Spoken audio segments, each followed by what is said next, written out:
21/8/2021 তাৰিখে ধেমাজি নগৰৰ মাজমজিয়াত ASTC বাছ ষ্টেণ্ডৰ অপজিটত যি এক নিৰ্মম হত্যাকাণ্ড সংঘটিত কৰিছিল নন্দিতা শইকীয়া নামৰ এগৰাকী ছাত্ৰীক যি হত্যা কৰা হৈছিল সেই গোচৰত আজি চূড়ান্ত ৰায়দান মাননীয় আদালতে কৰিছে 21/8/2021 তাৰিখে ৰিণ্টু শৰ্মা নামৰ এজন ব্যক্তিয়ে তিনিজন ব্যক্তিক একেলগে দাৰে হত্যাৰ উদ্দেশ্যেৰে আক্ৰমণ কৰিছিল তেওঁলোকৰে দুজন দেৱ দত্ত আৰু কাশ্মীনা দত্ত সৌভাগ্যক্ৰমে দীঘলীয়া ট্ৰিটমেণ্টৰ পিছত তেওঁলোক আৰোগ্য হ'বলৈ সক্ষম হ'ল যদিও নন্দিতা শইকীয়া 4 দিনৰ পিছতে মৃত্যু খাবতি ল'ব লগা হ'ল আৰু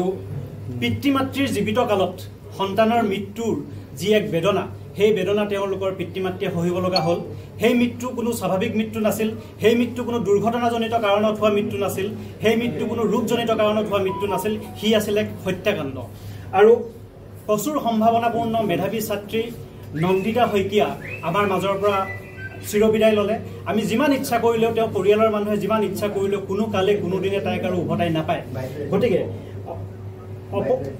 এটা প্ৰচুৰ সম্ভাৱনাপূৰ্ণ প্ৰতিভাৰ শেষ হ'ল আৰু এই যি ক্ষতি এই ক্ষতি কেৱল নন্দিতা শইকীয়াৰ পৰিয়ালবৰ্গৰ ক্ষতি নহয় এই ক্ষতি কেৱল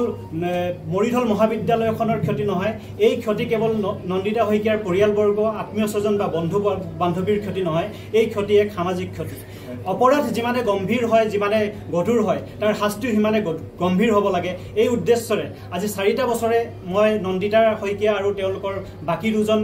জখমীৰ হৈ পিনে ওকালতি কৰি আহিছিলোঁ আৰু আমাৰ উদ্দেশ্য এটাই আছিল যিহেতু অপৰাধ গম্ভীৰ গতিকে ইয়াৰ শাস্তিও হ'ব লাগে গম্ভীৰ আৰু তাৰ পৰিণতিত আজি মাননীয় আদালতে চূড়ান্ত ৰায়দান কৰি ৰিণ্টু শৰ্মাক ভাৰতীয় দণ্ডবিধি আইনৰ 302ত মৃত্যুদণ্ডৰে দণ্ডিত কৰিছে ধন্যবাদ